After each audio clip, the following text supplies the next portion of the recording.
Gizir xanı ləqəbi ilə tanınan əfsanəvi kəşfiyyatçı ehtiyatda olan Gizir Səyyaf Əhmədov minalardan təmizlənmiş qəbristanlıq ərazisində minaya düşərək həlak olub. Bildiyimiz kimi, hadisə Ağdam rayonunun Mirəşelli kəndi ərazisində yaşandı və Gizir xanı dünən torpağa tapşırıldı. Səyyaf Əhmədov 5 aprel 1971-ci ildə Ağdam rayonunun İsmailbəyli kəndində dünyaya gəlib. 1992-ci ildə könüllü olaraq Azərbaycan ordusuna yazılan Səyyaf Əhmədov qısa müddətdə ön cəbhəyə göndərilib. Kəşfiyyatçı kimi xüsusi əməliyyatlarda iştirak edib, düşmən arxasında fəaliyyət göstərib. Döyüşlər zamanı 3 dəfə ağır yaralanmasına baxmayaraq heç vaxt silahdaşlarını tək buraxmayıb. O, vətən müharibəsindən sonra ehtiyata buraxılmışdı.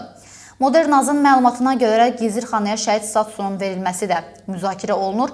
Məsələ ilə əlaqədar Ağdam rayon icra hakimiyyətindən bildirilib ki, dəfn mərasimindən sonra yerli icra hakimiyyəti tərəfindən bununla bağlı müzakirə aparıla bilər. Hüquqşünas Ramil Süleymanov bu barədə qeyd edir ki, şəhid adının əbədiləşdirilməsi və şəhid statusunun verilməsi haqqında qanunun həm preambulasında, həm də 1-ci maddəsində qeyd olunur ki, Azərbaycan Respublikasının azadlığı, suverenliyi və ərazi bütövlüyü uğrunda həlak olan şəxslərə şəhid statusu verilir.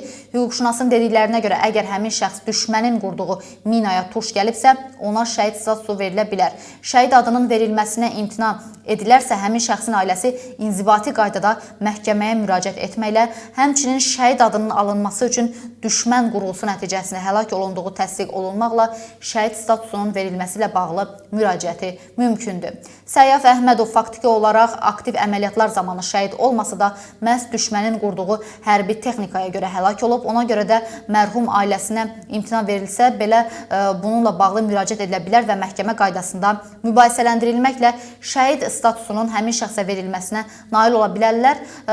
Hüquqşünas qeyd edib ki, düşünürəm ki, Azərbaycan Respublikası tərəfindən bununla bağlı, yəni düşünmürəm ki, imtina verilsin, yəni təsdiqlənəcəyini düşünür. Hesab edirəm ki, bu baxımdan minaya düşmüş mərhum şəxsə Səyyaf Əhmədova şəhid adı verilə bilər deyə o əlavə edib.